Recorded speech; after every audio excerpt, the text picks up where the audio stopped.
네, 바로 이어지는 순서는 특별 강연입니다. 네, 첫 번째 특별 강연은 글로벌 기본소득의 실험이라는 주제로 함께 하실 텐데요. 가이 스탠딩 기본소득지구네트워크 공동대표님께서 발표해 주시겠습니다. 네, 기본소득지구네트워크는 기본소득을 위한 활동을 하거나 기본소득에 관심 있는 개인과 집단을 사이에 연결고리를 역할을 하고 또 전 세계에서 기본소득에 관한 논의를 촉진하는 국제 네트워크입니다. 네, 여러분들께서 가이 스탠딩 공동대표님께 큰 박수로 맞아 주시기 바라겠습니다.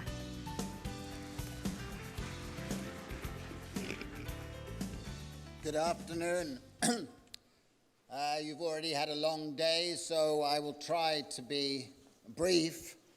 It's great to be back in Korea. Last time I was here, we had the Bien Congress organized by the Korean Basic Income Network. They did a fantastic job, and it was a great conference.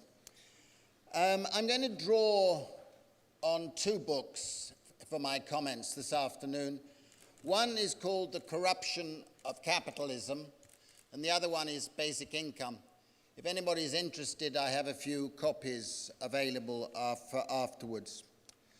I wrote a book in 2011 called The Precariat. It's been translated into 20 languages, including Korean. And on page 1 of that book, I said, unless the insecurities and needs of the precariat are addressed as a matter of urgency, we are going to see the emergence of a political monster. You will not be surprised that since last November, I've literally had hundreds of emails from around the world saying, your monster has arrived. And it's also connected with a number of other political developments that are rather worrying. We are today in what I would regard as the second phase of a global transformation, in the sense that Karl Polanyi described the Great Transformation. The disembedded phase of the global transformation began in the 1980s with the emergence of the Mont Pelerin Society, which had been in existence since 1947, emergence into prominence, and many of them went on to receive Nobel Prizes, 8 out of the original 36. And their ideology was that we needed to create a free market economy with market liberalization, the commodification of everything that could be commodified, the privatization of everything that could be privatized, and most importantly for understanding my narrative, the systematic dismantling of all institutions and mechanisms of social solidarity, because they stood against the market. And very importantly, that included pursuit of what they called labor market flexibility, which was not, and I repeat, not labor market deregulation. It was about a profound re-regulation of how labor markets worked. I worked in the International Labour Organization, and more new labor regulations were introduced in this period than any period in history. And most importantly for the world of work, it also involved the dismantling of old guild traditions of self-regulation by professions and crafts, and a transfer to the state regulation through licensing. Very important aspect in the development of what's happened to occupations in the last 30 years.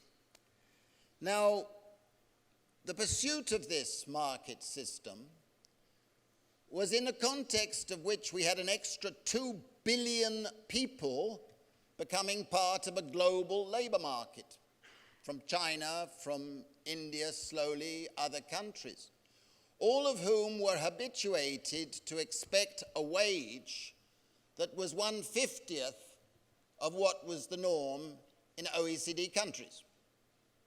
And given the ease with which productivity could be increased in the emerging market economies, it was not surprising that we had huge downward pressure on our wages in Europe, North America, and Japan. That was the first phenomenon, and it took place at a time when, with weakening unions, weakening other social democratic institutions, financial capital became hegemonic in the world. And what we've seen, and why I call it the second phase of globalization, is that gradually that neoliberal phase has died. And we've had the emergence of what I call rentier capitalism. John Maynard Keynes famously remarked in 1936 in his great book that the 20th century would see the euthanasia of the rentier. He was profoundly wrong because he did not foresee that US administrations and financial capital would construct an international architecture which would guarantee huge rental incomes. Rental incomes being the return to the ownership of property, physical property, financial property, and most of all, intellectual property. Now, what we've seen in this global architecture, which is contextualizing our debate today, and should never be ignored in this debate, is we saw initially the World Bank and the IMF with their structural adjustment policies pursuing this ideology. And then a new organization emerged from GATT. It emerged, the World Trade Organization, which set about building an international trading regime. But WTO may have been the midwife of globalization, but what became the midwife of rentier capitalism was another little organization in Geneva that when I first went there, we used to laugh about. We thought that it was a crazy place that sounded like a detergent company. That detergent company today is the biggest bureaucracy in Geneva, and it has the most power. It's called WIPO. Sounds like a detergent company, right? Well, WIPO means the World Intellectual Property Organization.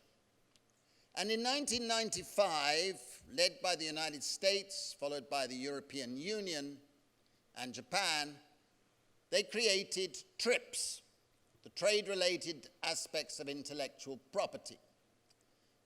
It's very important because TRIPS globalized intellectual property rights. Most importantly, it globalized patents. In 1995, fewer than 1 million patents were filed with WIPO. Last year was the first year when 3 million patents were filed with WIPO. And they've been globalized in coverage. Bear in mind that every patent guarantees a monopoly income to the owner of the patent for at least 20 years. And in some sectors, such as pharmaceuticals, 40 years. That means it takes it out of a market. It's a lie that we have a free market economy. We have the most unfree market system ever constructed.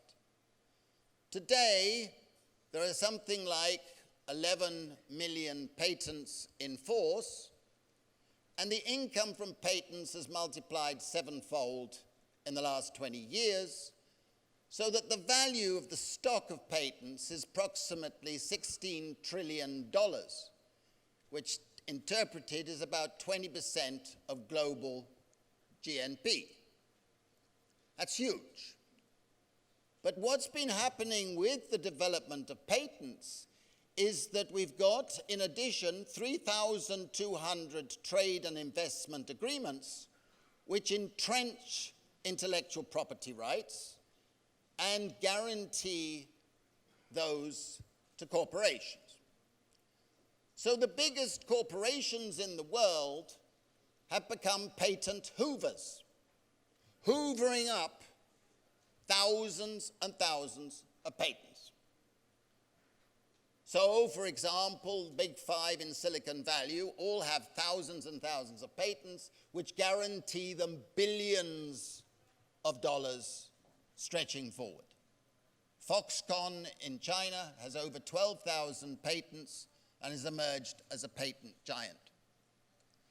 In addition, they have the investor-state dispute settlement, which means that a corporation can sue a government, any government, if it introduces any policy which, in the opinion of the corporation, affects their future profits. Think about that. Think if you or I, as an individual, could do that. We'd be suing our governments every day. But that's entrenched them and gained them hundreds of millions in fines. In addition, we have copyright, which has spread like wildfire. Bill Gates should go down and pray to trips every morning because he's been the world's primary beneficiary of copyright. We have industrial designs, we have brands which guarantee rental income to corporations. This is not a free market economy. It's anything but. In addition, and I'm being brief, but that's developed in detail in the book, in addition, governments around the world, yours included, mine included, have been turning themselves into subsidy states, where they give out hundreds of millions, if not thousands of millions, in subsidies to corporations and wealthy individuals to encourage them to stay in their country and not go to another country. It's a sort of beggar my neighbor subsidy arrangement. Those subsidies, of course, come out of public revenue. And it's ineffective to assess government spending without understanding that they've turned themselves into a sort of Pluto-populist fiscal policy machine where they're cutting taxes on corporation taxes, for example, from an average of 43% in the 1980s. Corporation tax has been cut to an average of 24% today, and if Trump gets his way in his tax reform, I foresee a further round of cuts to corporation tax.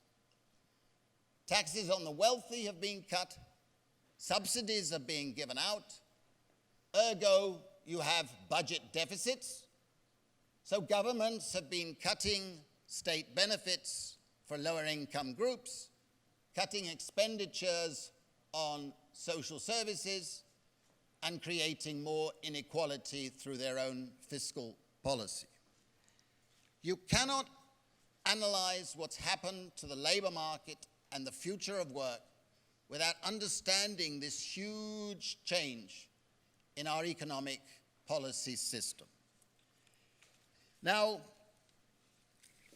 to add to that, we are in what I like to call the 24th technological revolution. I don't know where the fourth comes from, because it seems to be we've had numerous previous technological revolutions.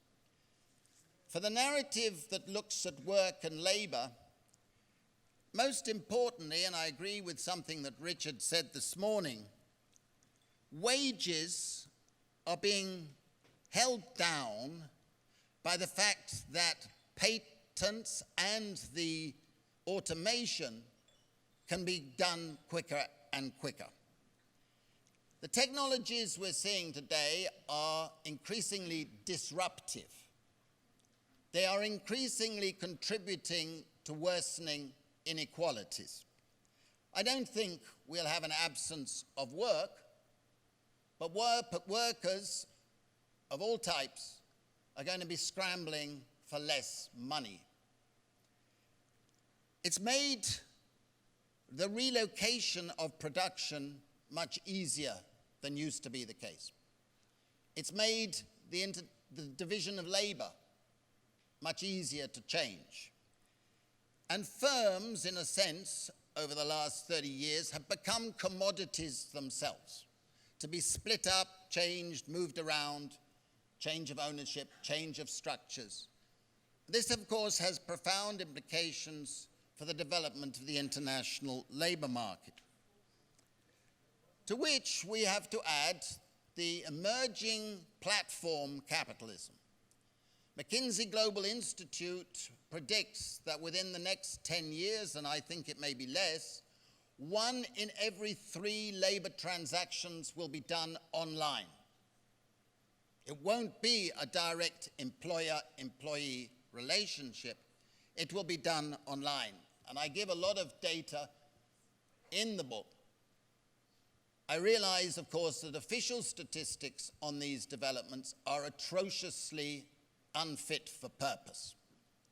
If you look at the individual platform capitalists, they have huge numbers of people working for them or on their books. Uber has over 1 million drivers on their books, working in 351 cities, just as one of many examples. Now, the outcome of all these things, and I'm having to be very brief, is that our income distribution system as such is breaking down. In the 20th century, and it was one of my own professors who invented the law, it was roughly that, it was called Kaldor's law, the share of national income going to capital and the share going to labor were roughly stable. We've heard from Richard, and we'll hear from Sandra how that has dramatically changed. The share going to capital has gone up, the share going to labor has gone down, it's all over the world. More interesting than that is that within the growing share going to capital, a growing share is going in various forms of rent. And within the shrinking share going to labor, a growing share is going to the top in different forms of rent. And you can document that. In addition, we have what's called the jaws of the snake. It used to be, when I was a student at Cambridge, it was that when productivity went up, wages went up. Now, in numerous countries, when productivity goes up, wages go down on average. The jaws of the snake open. It used to be the case that when employment went up, average wages went up. Now, in many countries, when employment rises, average wages fall. Right? It used to be the case when profits went up, average wages went up. In numerous countries, you can show that these days it doesn't happen. These things are profound indicators of a collapsing income distribution system. And finally, we see superstar firms emerging, the rentiers of the world, the top 5 in the Silicon Valley, a few other companies like Siemens, they could be added to those, who are earning fantastic rentier incomes. And then we come to the key point of my narrative, which we have a new global class structure taking place. I hate it when we talk about labor and capital issues without talking about class. Class exists. We can't run away from it without losing a lot of analytical ability. At the top, we have a plutocracy. It's not the 1%, it's much less than that. They're global rentiers. They're pulling all the political strings. They're very dominant. Below them, an elite serving them. And underneath, a salariat. People with employment security, with pensions, paid holidays, more paid holidays, more pensions, etc. But they're shrinking in number and they're worrying about their children.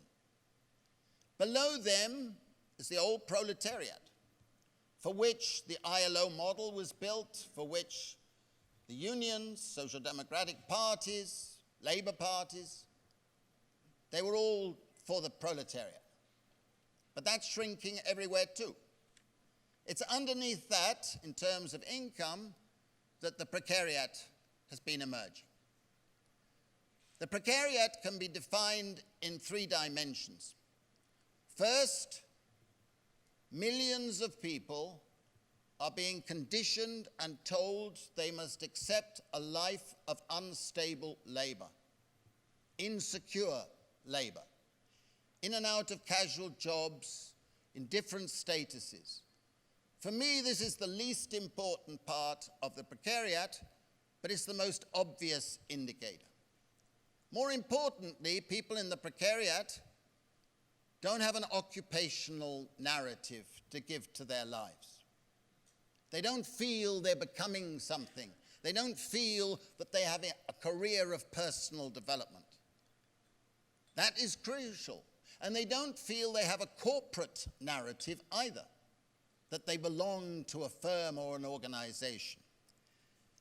Another crucial aspect, and I receive thousands of emails from all over the world from people who tell me about these various aspects as it affects them, is that if you're in the precariat, you have to do a lot of work for labor, work for which you don't get paid.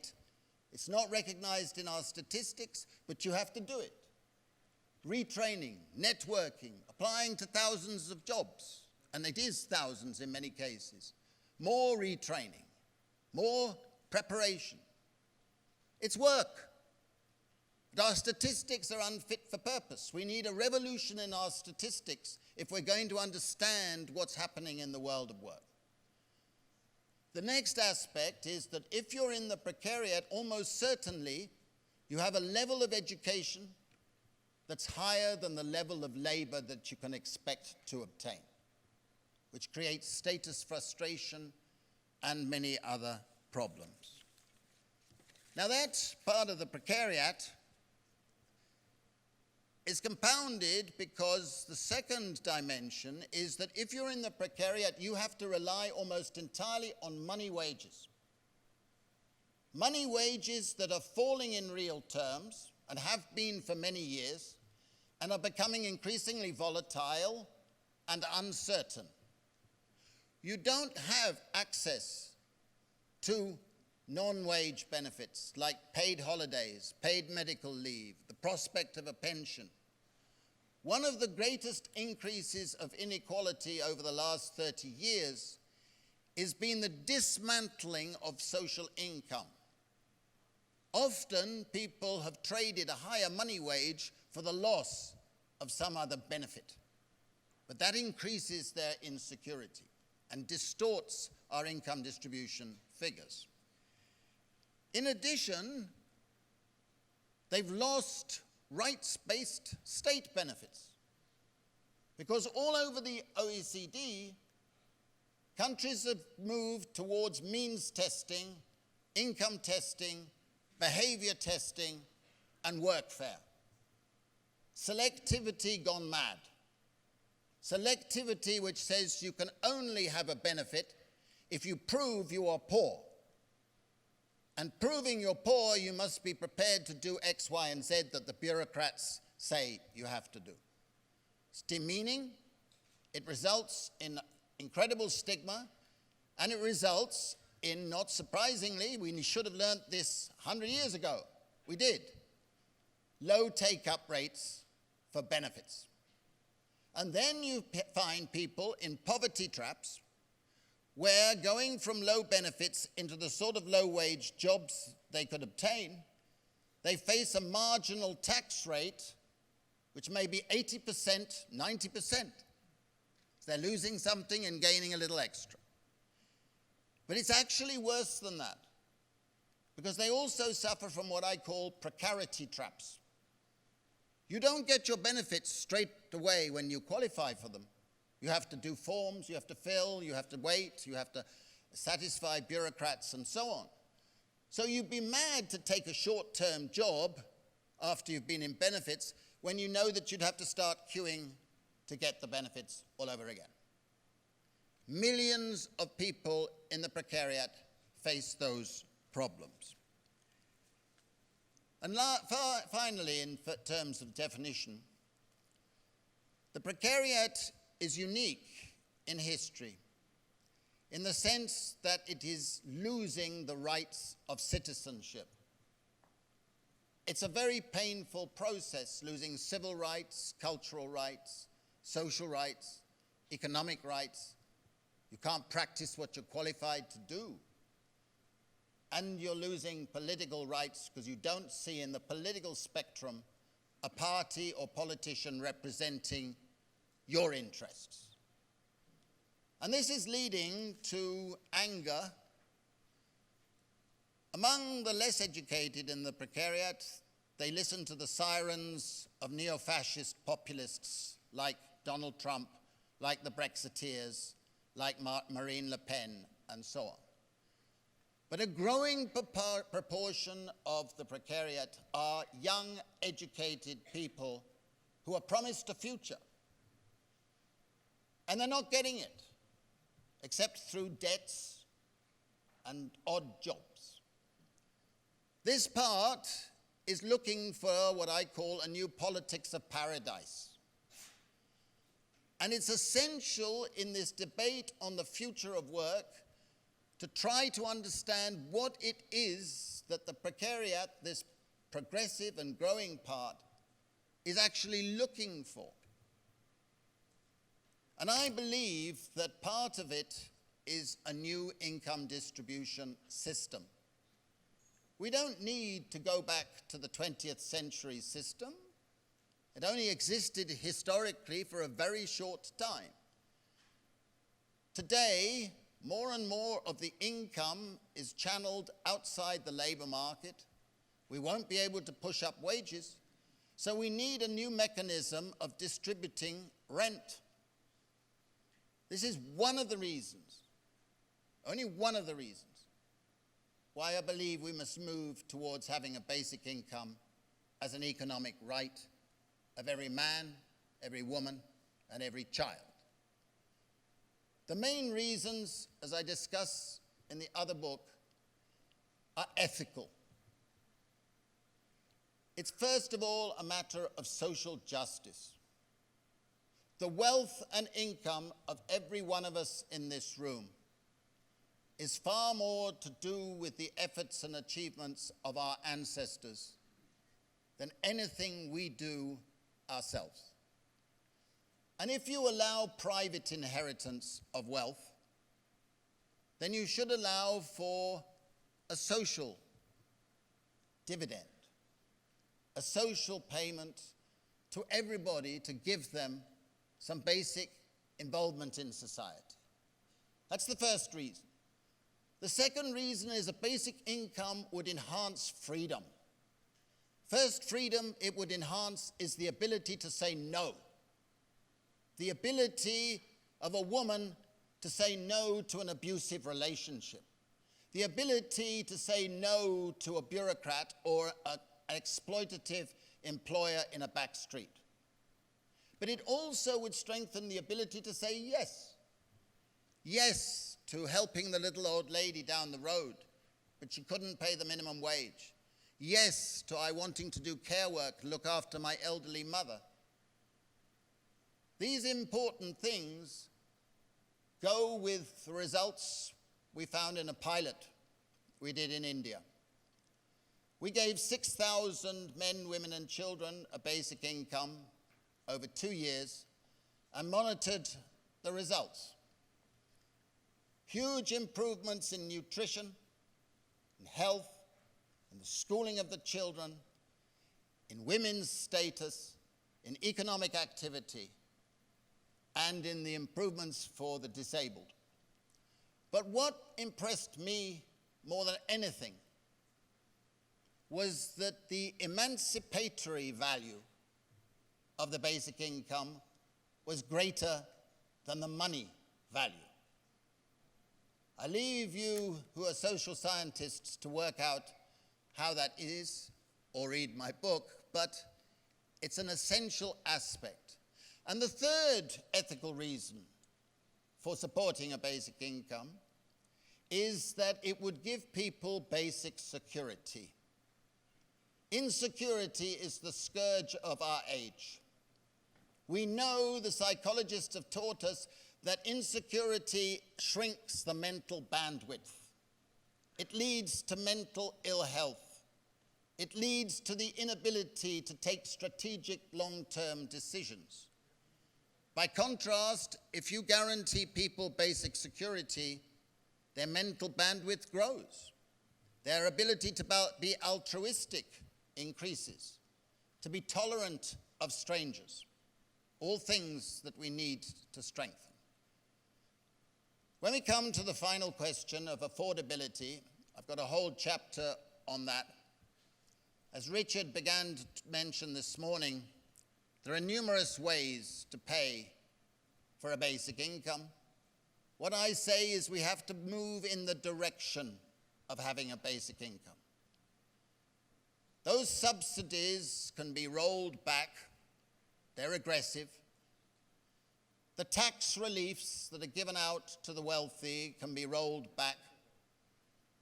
The quantitative easing by which our central banks gave out hundreds of millions of pounds, euros, yen, dollars, whatever, can be rolled back and converted into payments of a basic income. We can build sovereign wealth funds like the Norwegians have done, so that today, technically, every Norwegian is a millionaire. If Britain had done the same, we could be the same. The Alaska Permanent Fund was a fantastic concept where, as Richard mentioned this morning, it built up a fund and gradually paid out the dividends to every legal resident of Alaska. When the fund began, Alaska had the highest poverty rate of any state in the United States. It had the highest Gini coefficient of inequality in the United States. Before the current Republican governor plunged and took a whole lot of funds out of the fund to pay for his huge cuts in income tax, it was doing fantastically well and was extremely popular. There are plenty of other ways: carbon tax and dividend, wealth taxes, land value taxes. It's a matter of which choice you go. I give a lot of figures on that. And I'll end with just a slight riposte to Polly, who said in a comment that we can't imagine it happening. Historically, we know, as she knows, that sometimes it takes a moment when an idea that was regarded as fanciful, utopian, or mad suddenly becomes inevitable. That was Milton Friedman's own adage when he was in exile. I saw an opinion poll recently where 68% of British people said they were in favor of a basic income. And 68% seemed to be the average all over Europe.